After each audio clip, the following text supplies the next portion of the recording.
Welcome to the Mayo Clinic Human Optimization Project, where we're creating the blueprint to help you become the best human you can be so you can give your gifts back to the world. I'm your guide and fellow optimizer, Christopher Camp. Regardless of your official role or job title, you are a leader. Leadership takes on so many different forms, and this is true both inside and outside of the workplace. Anytime you interact with another human being, there's an opportunity for leadership. Fortunately, we all have leadership skills inside of us. The question is whether or not we fully understand them, work to develop them, and put them into practice in our everyday lives. In order to help you do just that, the title of our session today is Building Blocks of Leadership: How to Find the Leader Inside You. Our expert guest today is Dr. John Benson. John is a neuroradiologist and associate professor at Mayo Clinic who has published over 150 peer-reviewed journals and 5 book chapters. He's deeply involved in education as a fellowship director, course director, and associate chair of continuing medical education. His real passion, however, is leadership development. He's the founder and director for the Mayo Clinic Resident Leadership Academy, a leadership development program for residents across the institution. In this role, he actively works to teach others about the components of leadership and how to cultivate those skills in both their professional and personal lives. We're very fortunate to have John with us today, and the 3 big questions that he's going to answer for us today are as follows. Number 1, what are the key components to effective leadership? Our second big question for John is, why do we often struggle to embody these qualities or struggle to see them in ourselves? And then number 3, we'll start to get into solutions as we ask, what practical steps can we take to become well-rounded, fully formed leaders? Well, John, welcome to the Mayo Clinic Human Optimization Project podcast. We really appreciate you joining us today. Thanks for having me. It's great to be here. All right. So this is a topic that I think is widely applicable. Really, any human being, I think, would benefit from a better understanding and grasp of this. So I'm excited to discuss it with you today. But I'd like to start maybe by hearing a little bit more about your background. You're obviously somebody who's super passionate about educating and also passionate about leadership development. And that led you to start this Resident Leadership Academy that you've been running for many years now. So can you give us some background? What was the origin behind that, and what are the topics that you cover? Well, in some ways, it kind of started with disappointment. I was trained at the University of Minnesota, so I did medical school and residency there. And I did a few rounds of leadership training along the way. And to be honest with them, none of them really clicked with me that well. I thought most of them were short sessions that I didn't get a lot out of. They kind of had fluffy content, and I just didn't think that any of them were really digging at any sort of the core competencies of leadership. And then later in my residency, I did go through a class that was somewhat along the lines of what this course is built upon. So it kind of gave me a framework. And I think the other big thing that happened is I started my job here. And so I'm in a big division. It's 55 people in neuroradiology. And at the time that I started, there was a lot of people that had been relatively recently hired. And you could see that a lot of them were being put into new leadership positions, and you could kind of see the struggles that they were having along the way. And I do think that medicine is kind of like a lot of industries in which it has this funny relationship with leadership. They can pay a lot of lip service to it, but then it doesn't give people the tools that they need and the resources that they need to actually launch their careers and be successful in these positions. And, the example I always give is running a meeting, because I think you watch someone in their first leadership position and they get a task force of people together. They bring them together and they sit down for their first meeting, and all of a sudden they have a lot on their mind because they're trying to decide in those moments the best way to run this meeting from beginning to end. They have to make sure that all those voices are heard in the room. They have to act as an advocate for women and minorities. And then they have to bring this thing to some sort of actionable conclusion. I mean, it's someone that is being asked to run a meeting, and no one has ever taught them how to run a meeting. And so that's what we're really trying to develop in this course, is these kind of early fundamentals of leadership that they can build upon. Mm-hmm. And it sounds like for you, there's a big emphasis on sort of the action steps or the take home. 'Cause I think it's one of the issues with so much of this content is that there's knowledge to be gained, which is valuable having the knowledge, but the knowledge alone is not helpful unless you actually make changes in your life or practice or community or workplace or home place. So it's actually the implementation of the knowledge that can often be really challenging. Absolutely. It is the action that's key. And I think of a lot of leadership training as developing muscle memory, because a lot of times these steps that you're taking along the way, you can't sit there and actively think about those steps in the moment. And I think you can compare a lot to athletics.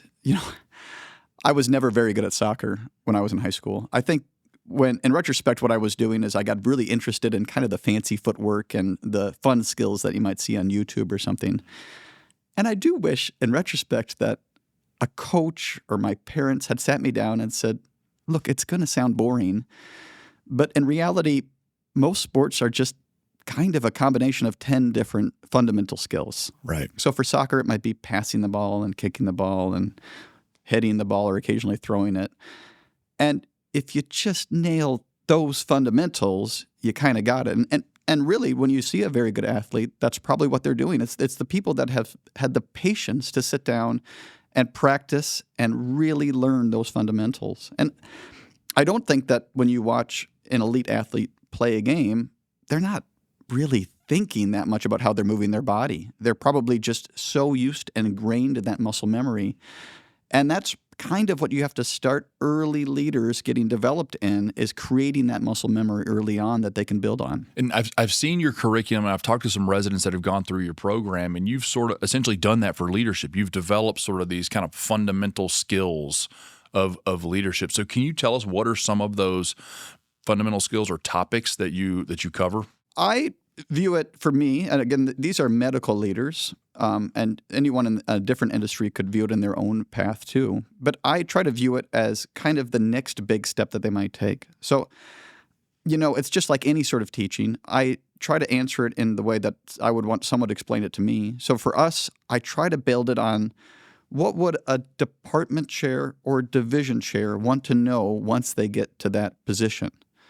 And so we really, again, this is really basic fundamentals. We really try to base it on communication, financial literacy, crucial conversations, negotiation, and we deal somewhat with diversity and women leadership and things like that. We do have probably a core curriculum like that we kind of base every year on, and then we play around a little bit with the edges to try to find out what else might be successful for the future. Great. So now let's talk a little bit more broadly about leadership, and it is a big overarching term that means a lot of different things to a lot of people. But can you tell me how you define leadership in general? A leader is someone that people follow. I think more specifically, you could say it's someone that can influence or motivate people towards a shared goal. But you got to keep in mind that it can look very differently depending on the person, the context, and the place that person's in. Just as an example, leadership in a crisis situation is going to look dramatically different than a leader in an area of stable growth. So have you ever heard the story of Shackleton? I have, yeah. It's a great story for people that are interested. But in 1914, Shackleton was leading this group of people on the first attempt at a trans-Antarctic crossing. And they ran into trouble really quickly. Their ship got surrounded by ice and ultimately sank, and they escaped to these ice floes and then to a place called Elephant Island where they were essentially starving to death. And there's a lot of stories of leadership in there, but he managed to get a few people on this just like 20-foot boat, and they went 800 miles to go get help. Now, while leaving a lot of other people behind. Yeah, right? That they had to go rescue. Not one person died. Telling them, we'll come back for you after we canoe or paddle our way 400 miles. It really is incredible. Be back. It's astounding. Yeah. So that is going to look very different than, let's just say, Tim Cook in 2011, who took over for Steve Jobs. Now, also a very strong leader, but is not necessarily leading in a time of crisis. He might be focusing more on adaptive problem solving and operational excellence and strategy and things like that. They're both very important components of leadership, but the key is that it can look very different in different areas. Mm-hmm. And I like that you say it's someone that can influence or motivate someone towards a shared goal. I think that's a pretty rich definition, actually. If you think about influence versus motivation, shared goals, I mean, there's actually a lot in there to go through, and it can take many different forms. I think it's an excellent description for it. So what is it that qualifies somebody as a leader? We often think that it's a job title, or a diploma, or a degree, or a badge that you wear, on your shirt. But I think it's a lot more than that. In your opinion, what qualifies somebody to be a leader? Well, I think you hit the nail on the head there, because there is nothing that qualifies someone as a leader. There's no set of skills, there's no job title, there's no office.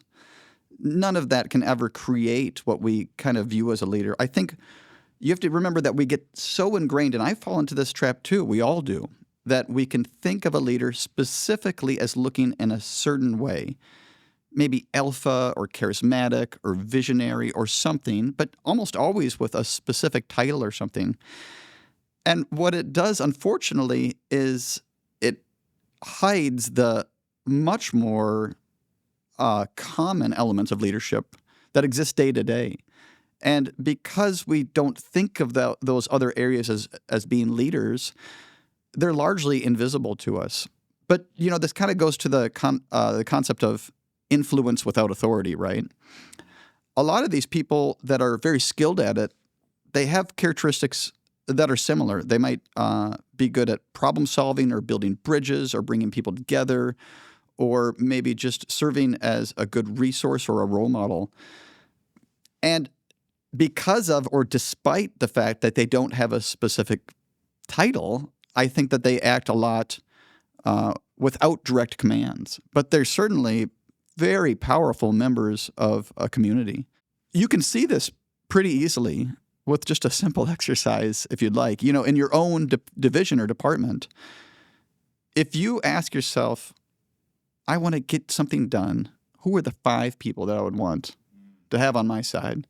Now, you might always or nearly always answer the department or division chair, but almost certainly a lot of the other people that you might mention are just influential people in their own way and are local leaders, even though we might not describe them as that are great at influencing, again, people towards this shared goal.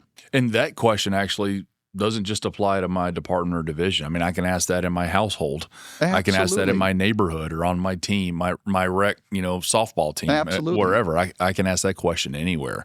And getting back to your first definition, a leader, someone that can influence or motivate someone towards a shared goal. There's nothing in there about structure or hierarchy or superiority or anything. So I like this concept of influence without authority, or having the untitled leaders. So do you believe that people tend to be born good leaders, or is leadership something that is generally developed through deliberate practice and experience? I think this is a little controversial. What's your take on it? I think it is controversial. And again, partly it comes back to just how strong our biases are towards this, as again, just picturing and not being able to step away from what we view as being a leader. Logically, I think if you ask a lot of people, they would say, yeah, I think we can develop a lot of these things. But you're fighting so much against the grain of what's already taught to you by society as being a leader that it's really hard. And even when we get people into our course, it's hard to convince them that we can develop them into certain ways. Now, I want to be fair. Certainly, like anything else in life, when you have people come into our course, they can be more naturally gifted or talented in certain areas. I do think it's almost like people walk around with a little invisible bell curve over their head, representing their potential, right? Now, if they just kind of go through life and go through the normal steps, they'll probably end on the middle of their bell curve of potential. If they really regress, I suppose they could be on the bottom end. But again, what we're trying to get across with this course, we have no expectations that we're going to radically change who someone is fundamentally. Instead, what we're trying to do is just get them to the top of their bell curve and give them the most potential that they could possibly have to launch themselves into future leadership positions. Well, that's a great way of looking at it.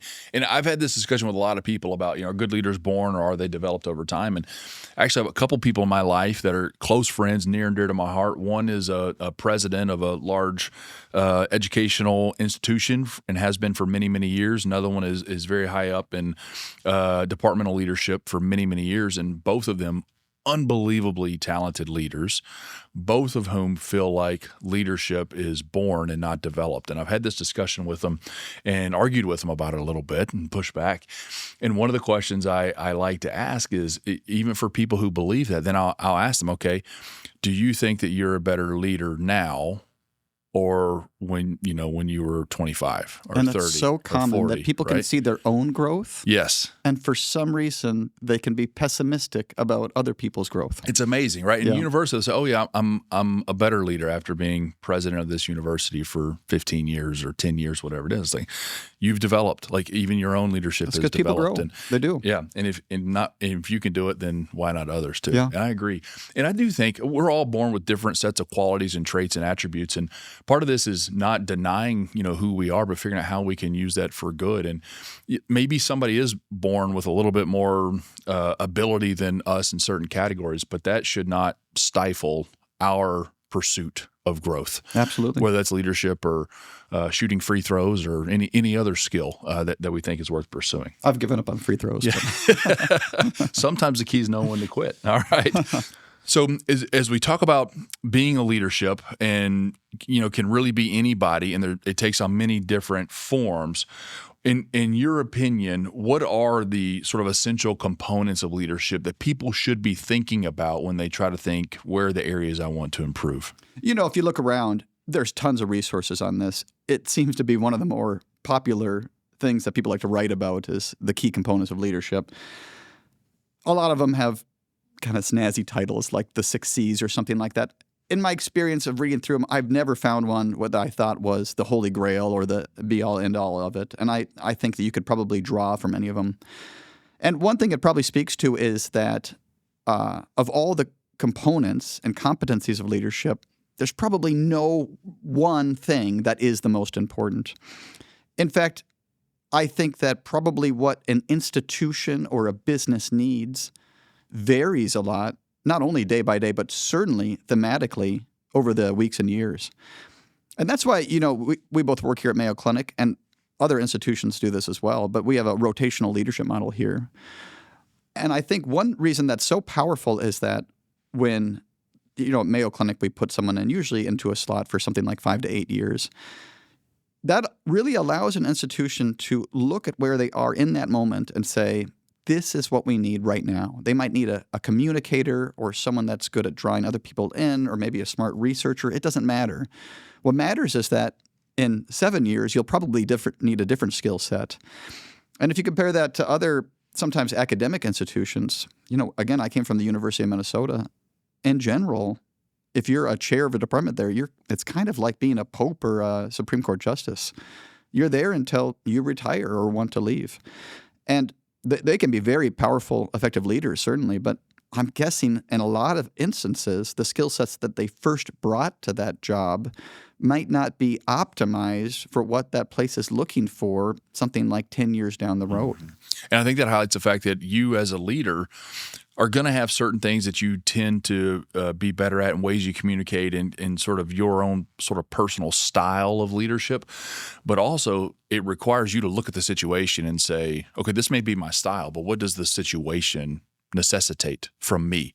And what it necessitates from you may be different when you start the job compared to when you end the job. And hopefully if you've done well, you've made some progress and the organization has changed and the group has changed. And so it will need something different from you as that evolution occurs, which happens automatically when you have term limits. But you have to be much more intentional about it in situations where you don't. And that's why I think it's so important to be well-rounded. If you just take communication, for example, people have shown that there's no best communication style. That the really best communicators are able to flip their style a little bit based on the context and the people they're communicating to. My dad, for example, he was the chief of radiology up in Brainerd, Minnesota. And he used to come home from meetings a lot and say, they didn't get it. I was trying to give them the logic of why we need to make this change, and it wasn't hitting home. And it kind of goes to the fact that a really good communicator can, when needed, be able to speak to certain people with logic and reasoning, and for other people, speak to them through stories and emotion.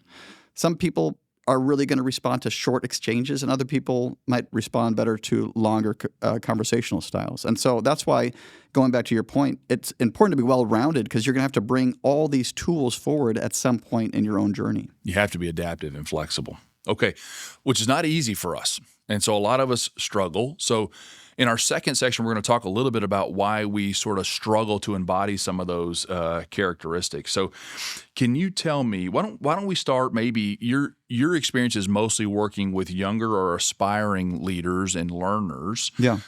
So let's talk about maybe some of the roadblocks that the younger or aspiring leaders often encounter. Well, let's start with the aspiring leaders. I would put a lot of people in our course in that category. The people that are taking our course are mid to upper level residents. A lot of them are chief residents, so they're in a new leadership position, but I think they would still kind of call themselves aspiring leaders.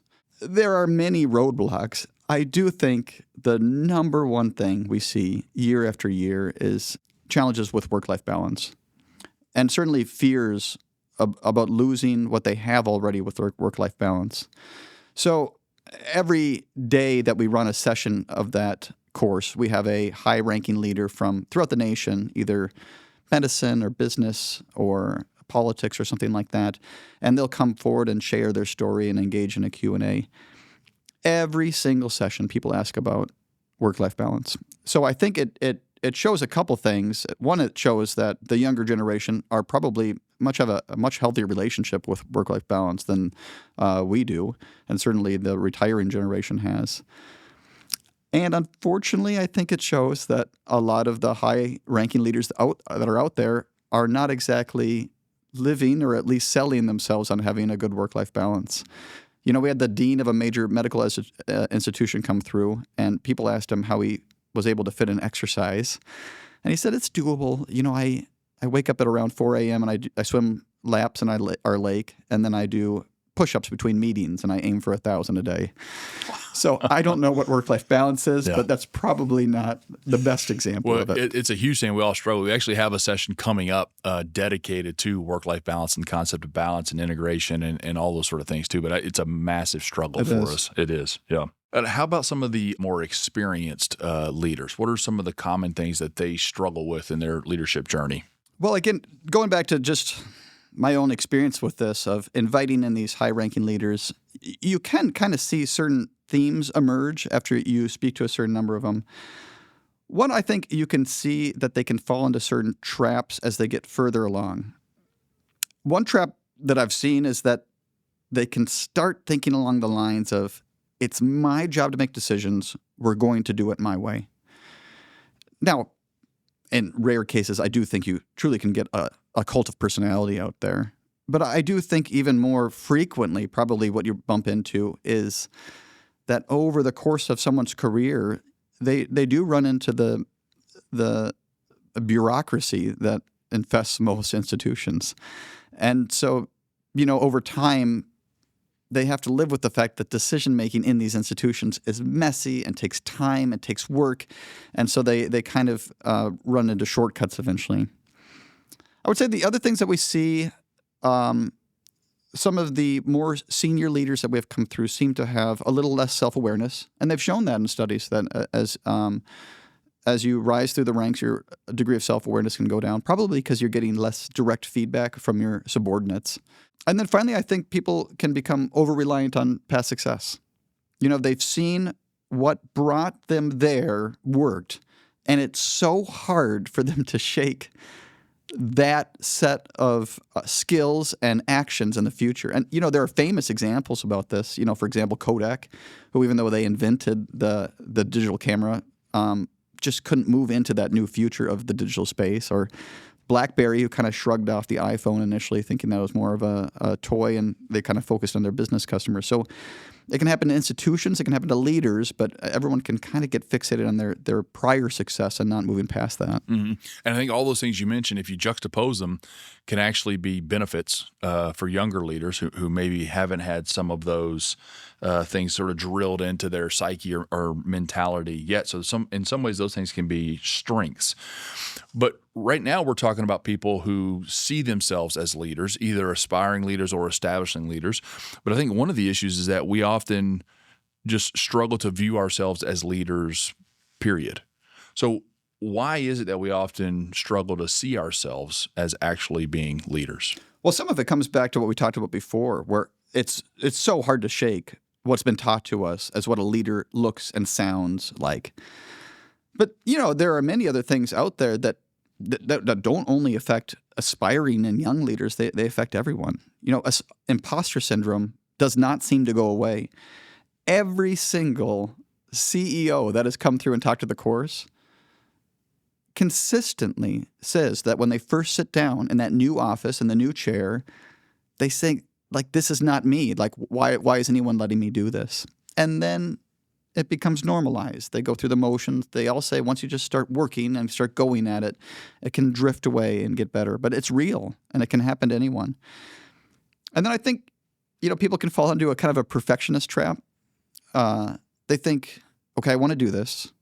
This is for me, but I'm not ready yet. I don't know anything about finances yet. There's no way I could run a department before I really understand what a balance sheet is. And so they let that hold them back. But what they're not realizing is that the really effective leaders out there don't jump into that position already knowing everything that they learn alongside their team. And then finally, and this is a much bigger topic, but there are clearly gender and cultural norms out there that teach certain people that leadership is not for them. We do try to break past that a little bit.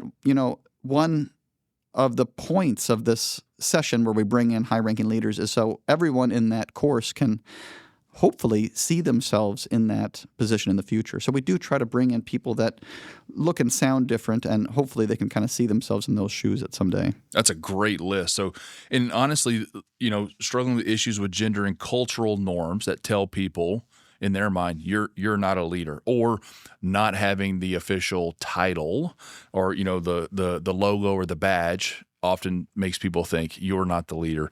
Imposter syndrome, feeling like they're not ready, too afraid to fail, don't feel empowered. All very good examples that I think we could all probably relate to a little bit in different areas of our lives. And I think oftentimes, even if you are someone who has the title of leader in one area of your life, you may not see it in another area for some of these same reasons. So just because you do well in one area doesn't mean you're going to do well in all areas of life. Or if you see yourself a leader here, you may not see yourself as a leader here. Right. And so I think that it applies not only between individuals, but also within individuals. Okay. So now I'd like to get to the third section. And in this one, we try to talk about some practical strategies that people can take, which I think is really challenging for such a big topic like leadership. So we'll try to break it down into a few different sort of distinct things that people can stay organized, and some steps, and hopefully take home messages for them. So let me first just ask, how do you teach leadership in general? Well, there's no one perfect way. And around the country, people are doing a lot of different things to try to develop leaders in their own institutions. I can tell you a little bit about the course that we're running here. We run a course for mid to upper level residents all throughout Mayo Clinic. So that's Mayo Clinic, Minnesota, Arizona, and Florida. And we run this monthly for a full day over what we would call an academic year, which is September to May. And each session essentially looks the same. So we do some small group exercises in which they're kind of discussing cases or difficulties in their own residency. We bring in about 3 different speakers on various content, and those are some of the fundamentals that we covered before. And then again, we bring in these high-ranking leaders to come talk to the class. And in general, what we do is pretty formulaic for those. We'll discuss their bio together, and then we'll bring them in and ask them just to share their story over the course of something like 20 minutes. And then they engage in a Q&A with the class. And then the more important part is that after they leave, then we kind of digest that person together and just talk about what things worked or what things didn't work, how would you describe that leader, and things like that. The key of it is, first of all, that they can see that there's no one way that leadership looks, that it can look very different. And two, ideally, again, they can kind of see themselves as being very human people that, look, these are steps that I could take to get to that position at some point in the future. And then finally, on the end of the day, we end with a capstone speech. So they'll give a little 5-minute TED Talk style speech on their own, and all they're trying to do is cement the ideas of where they came from and where they want to go in the future. I like that. So as I was summarizing that, some of the elements that I pulled out of that is, one, you kind of have to understand who you are and what your goals are and what leadership style, role, things that you're looking for. You have different structure to help them increase their knowledge, which we talked about earlier. There's discussion and there's debate and there's interaction, which we know helps solidify our learning and helps us understand these complex topics.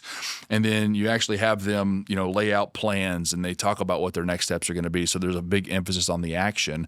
And then I like you have them give a little speech or a TED Talk at the end. So then they try to teach others as well. So I think that, we know the hierarchy of learning and that you learn a little bit when you read, watch, and listen, but you learn more when you discuss and debate, and then even more when you do, and the most when you teach. Yep, so that's right. You're finding ways to incorporate all of those levels into this leadership journey. So I would tell the audience, do the same thing. And maybe you're not going to the Mayo Clinic Resident Leadership Academy, but there are other ways out there that you can do those. You get the foundational knowledge by listening to this or watching this, reading other things. Find ways you can come together with a group to discuss and debate and have that exchange of ideas, and then talk about what you're going to do. What are the next steps? What's the action? And then ultimately, if you can teach others. 'Cause I imagine yourself as a teacher have probably learned as much about leadership while you're teaching it. Yeah. Absolutely. And like you said, that's where the knowledge can get really cemented. As soon as you are describing it, and that's why that last capstone speech is so important, because it really cements some of these ideas in their own mind. And ideally, it can almost become a self-fulfilling prophecy for some people. Mm-hmm. Great. So we talked about how a lot of the work you do is focused on emerging leaders. We also talked about how sometimes there's a detriment to being a older, more experienced leader, that there's certain biases that they may have. Are there benefits on the opposite end of the spectrum? Are there benefits to being young and naive and inexperienced? And I'm asking you this too because I think a lot of people will look at this and say, I don't know where to start. I'm a beginner. But sometimes I think that can be a good thing. The most powerful thing a new person or a young person has by far is they've got fresh eyes on the situation. And it's an amazing tool. When you walk in new to a business or an institution, you can see the problems and the potential of that place so much clearer than someone that has been there 5, 10, 15, 20 years. The trouble is it doesn't last long. Right. And so you have to remember that, how you saw it when you first walked in, and try to hold that for as long as you can. Just as an example, so when I interviewed at the University of Minnesota where I went for residency, I really loved that program. And I felt like their interview day completely undersold the program. And so even as a transitional year resident, I went up to the chair and I said, look, I just think that this could be improved. By the end of my residency, I had a budget of something like $30,000 a year. And I had meticulously laid out exactly how the tour would go, made lunches and dinners for people, set up how people would be interviewed, things like that. And even then, for someone like me that had just obsessed about this topic for 5 years, I still remember in my last year there, one of the younger residents came up to me and said, why aren't we doing this and this? And I said, that's just kind of the way we do things around here.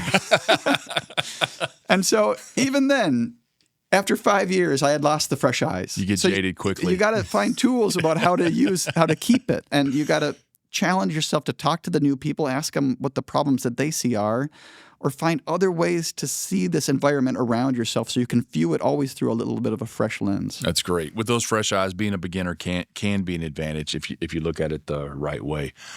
As we talk about successful leaderships across different roles and ages and experience levels, are there certain kind of key characteristics that tie them together that you see are just sort of universally true of most good leaders? I can tell you what I've seen, and I can tell you what I've heard. We've had executive coaches come through several times through this course. They would say consistently the people that are really successful in their jobs are intensely set on self-improvement. It's people that can be fine with identifying a problem or a deficiency in their own skill set and be excited to say, this is something that I want to build on. This is something that I've been told I'm not that great at. I want to improve on it. And then I think in my own experience, when I just look around me at my own job, the people that seem to be really nailing it are the people that can really dedicate themselves to one task. And these are people that are not just trying to ladder climb or do things for a certain reason. It's certainly not people that are going to look down at this thing that they've been given and say, I can do bigger things than this. It's the people that were told, look, this is what we're asking you to do, and they can say, I'm going to make this my job and really dedicate themselves to it. And I'm going to nail it. Yeah, exactly. Right now. Oh, those are great. So if we think about these commonalities across leaders in that, constantly striving for self-improvement, ability to focus on one task and really nail, what's at hand and stay locked in. How can one of the first steps in doing that and improving is knowing if I'm doing a good job or not. So how can I evaluate myself and know what areas of leadership I'm excelling in and which ones I probably am struggling in and need to improve? Boy, I do think it's really hard. I think true critical self-awareness and self-knowledge is much harder than people think.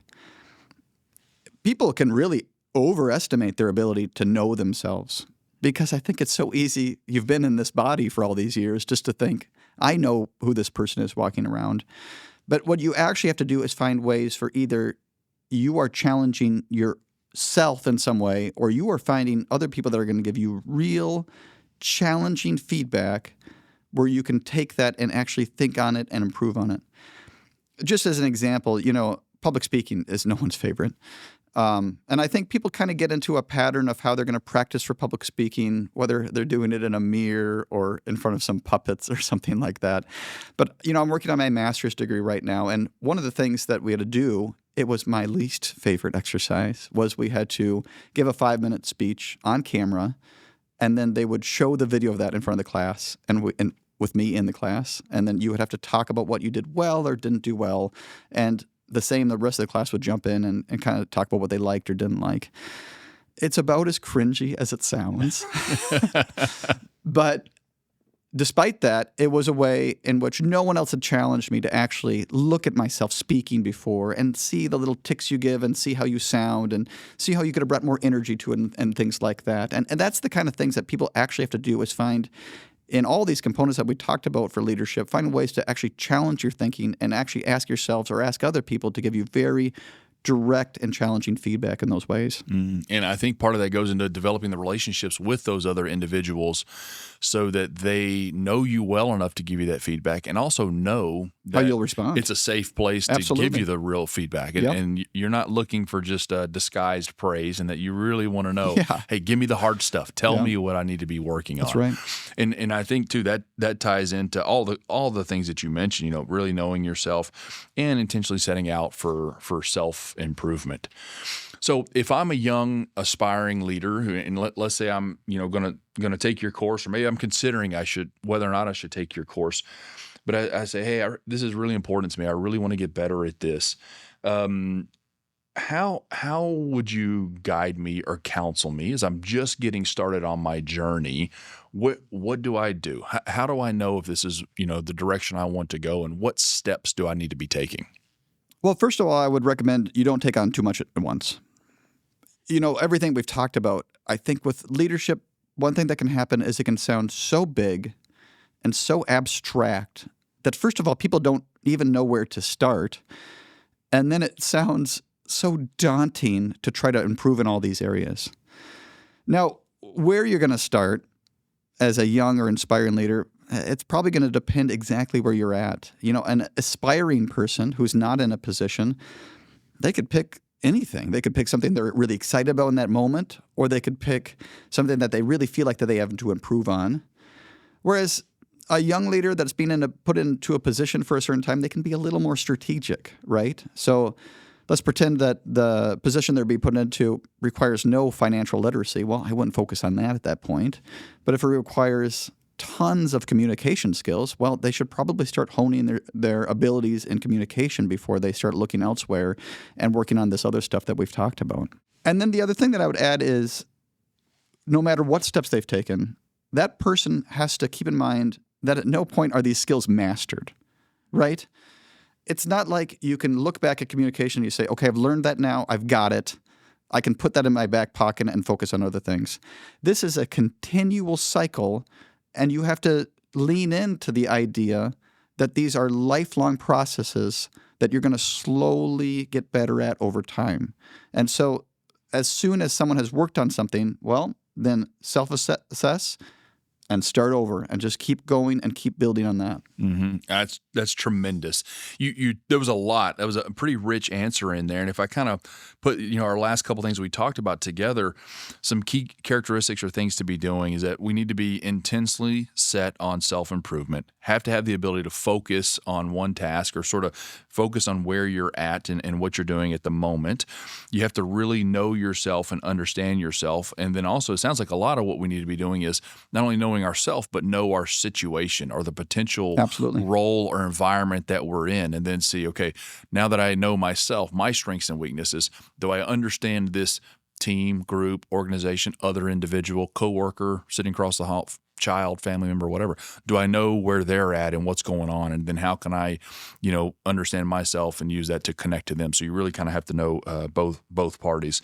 I love the thought of it being a journey and not just a destination. It's sort of, once you start, you never really finish. I think for a lot of people, that can sound overwhelming or daunting. Like, you mean I got to do this forever?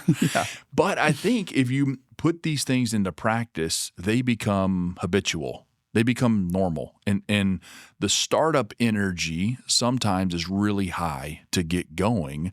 But once you get some positive momentum, this just becomes normal and can become just a part of who you are and what you do. I also think that it's important for people to find a way that they enjoy that process. And don't just say, and I think there's a real tendency of a lot of people with eyes towards leadership is they say, well, I'll celebrate once I am the CEO. That's right. Or once I'm the president, or once I'm the department chair, or whatever. And I think that you're setting yourself up for a lot of misery along the way. And even if you do end up in that role, you spend a lot of time getting there. You have to find ways of enjoying this process of self-improvement and development and giving back to others along the way. Well, I think that goes back to what you're saying is people can get in the mindset of, oh, you mean I'm not done? I have to improve over the course of a lifetime. I don't think it takes too much mental gymnastics to just flip that and say, I can work on this for a long time. Because if you're really excited about it and you're engaged in this, it, as silly as it sounds, can be fun to get better at a lot of these concepts. Yes. Because you can start out so, at least for me, bad in them and uncomfortable with them, like public speaking. And then slowly, public speaking doesn't have to sound so onerous. It can actually be something, I don't know if you can look forward to it, but it can be a little bit fun. And it certainly can be fun to watch yourself getting better at it over time. Absolutely. And there's nothing wrong with enjoying the journey, right? That's right. We don't need to always delay our gratification. It's okay to have some fun now. And I think all these topics that we talk about in leadership, they're connected to every other domain in the Human Optimization Project too. So if you see yourself improving your ability to communicate, it's going to make you a better leader. Yes. It's also going to improve your relationships. It's also going to improve your Absolutely. own personal growth. It's going to improve, really every aspect of your life. So there are going to be these benefits in every other area of your life as well. This is not just about your job title. So I think people need to look at this as sort of a holistic improvement of themselves, not just a chasing after the next big thing or the next big title. I don't think there's a single leadership competency that would not help you elsewhere in your life. They're all almost universal in the sense that they can help you through both business, your home life, whether or not you're going to your kid's school and interacting there. It can help you with a lot of things. Great. All right, one last question for you here before we start wrapping things up with our summaries. Do you have any quick sort of top tips that you'd give our audience to keep in mind as they think, yeah, maybe this is something I do want to intentionally set out to improve myself as a leader? Any top tips or recommendations for them? I would give two. The first would be find a mentor and find an advocate. And for the people listening that don't know the difference between those two, a mentor is someone you're going to have a close relationship with you. It's someone that can guide you along certain processes. You can have deep conversations with them, tell them how you're struggling, things like that. An advocate is similar, but it's actually someone that's going to build you up and push you forward. It's someone that's going to put your name out for certain speaking things or something like that, and is going to try to actually help you progress your career in some way. And I could tell you that nearly all of these leaders that we've had come through the course, when we've asked them what they think is important along their own journey, they all lean towards those two things. People that were either able to push them along or people that they could lean on as they were struggling at certain times, like a mentor or something like that. And it was no one came in and said, I can do this alone. Everyone said that they need to lean on other people at times. And then I think the other thing in terms of a top trick is what we already talked about a little bit. But if you are offered any position or a speaking opportunity or anything else at all, I would just recommend that you nail it to the best of your abilities. Because I think people can overestimate how many opportunities they're going to get in their lives for certain things. And I think they underestimate how much success begets success. If you're asked even to give a 5-minute talk somewhere, certainly there's someone in the audience that's going to say, oh, that was good. I liked their energy. I liked what they said. I'm going to invite them to another talk, and that might turn into a position, and that might turn into something else. And that's the kind of things that can really make your career fly over time. I've always said I think that excellence becomes a habit. Yes, yeah. And it's something, it's easy to turn it up when it's something that you really love. It's fun for you. You know, you get a lot of personal joy and satisfaction out of. Sometimes a lot harder when those things are not true. But if you can do that, if you can learn to be excellent in those situations, then it's much easier to make excellence a habit. Like this is right. Just how you do it. And so then when you do get in that role that you're really looking for, when things really click and you sort of achieve whatever it is you're going for, then excellence becomes even easier then. So that's right. I agree. You have to practice it. And I'm going to add one more. You triggered me here to think about something when you said, find a mentor and an advocate. We've got an upcoming session with Dr. Chet Rehal where we're going to talk about mentorship and advocacy, who's fantastic about it. I'm looking forward to that one. But I would also add to your list for everybody to be a mentor as well. And I think this is one of the issues that oftentimes we all need mentors. That's pretty clear and pretty obvious, but we don't realize that we all have something to give back as well. And you may think, wait, I'm at the bottom of the totem pole here. I'm just getting started. I'm an infant in my journey. But there's almost always somebody who would benefit from whatever wisdom you've gotten along the way or learn from the mistakes you've made too. And certainly other people are not viewing you in that same light. Right. And honestly, and you're doing that too. I mean, when you develop this curriculum, you're clearly giving back. You've become a mentor and an advocate to the people who take it, which is wonderful. And so your efforts are sort of being multiplied through them. But then there's also some benefit to you in doing that as well. I'm sure that gives you some joy and meaning and purpose too. So I think that's one other thing I would add to that list, which I think is great. Okay, so now let's summarize here. So we've gone through sort of our 3 sections and answered our big questions. I've taken a bunch of notes, and I'm going to recap those real quick. So, and ask you, your definition of leadership, which I really like, was actually someone who can influence or motivate someone towards a shared goal. And what I love about that is it talks about influence, it talks about motivation. The goal is shared, but there's nothing in there about titles or seniority or experience or even skill really. I mean, there none of that. So I think that's incredibly helpful. You talked about there's no specific qualifications to be a leader. Leadership can be developed over time. We all have different starting points, but that doesn't matter. We can all improve and move forward. When we talked about the essential components, there are a lot of them, but one of the most important ones is being flexible and adaptable, recognizing that different situations and circumstances and teams need different things from you. And that may change over time. So we have to be thoughtful of that.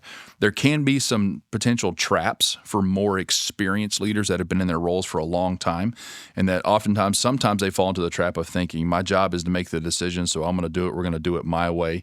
They may have a little self-awareness. Maybe they rely too much on past successes. So that's something for the experienced leaders to look out for. For the inexperienced or the newbie leader, all of those things oftentimes are the opposite, and really take advantage of those fresh eyes that you have, because that doesn't last for long. So you need to keep that. And then some of the reasons we struggle to see ourselves as leaders is maybe there may be gender or cultural norms that suggest we shouldn't be leaders, or maybe we think we have to have the title before we can do it. So we have to work through that. Imposter syndrome. Feel like we're not ready yet. We're too afraid to fail, and we don't feel empowered. We talked about how to learn leadership skills, and that you need to acquire the knowledge by reading and listening and watching, but then try to put that into practice through discussion and debate, and then action and changing your behaviors, and ultimately getting to a spot where you can even teach it. And then lastly, we talked about some of the key things to do that leaders like to do. So they're intensely set on self-improvement. They're able to focus on the task at hand. They really have a good understanding of who they are, and they know themselves. They don't take on too much at once, and they pick one thing to improve on. They think about what the role needs rather than what they want to give it, and also recognize that it's a journey, not a destination. And I love your top tips at the end. Get a mentor and an advocate. Nail it wherever you are right now. Do the best you can. Make excellent a habit. So that's my summary based off my notes. Now your chance to summarize here. So I'm going to re-ask you these three big questions and get your kind of rapid fire answers to each one. So big question number one, what makes someone a leader? A leader is someone that people follow. It's someone that can influence or motivate people towards a shared common goal.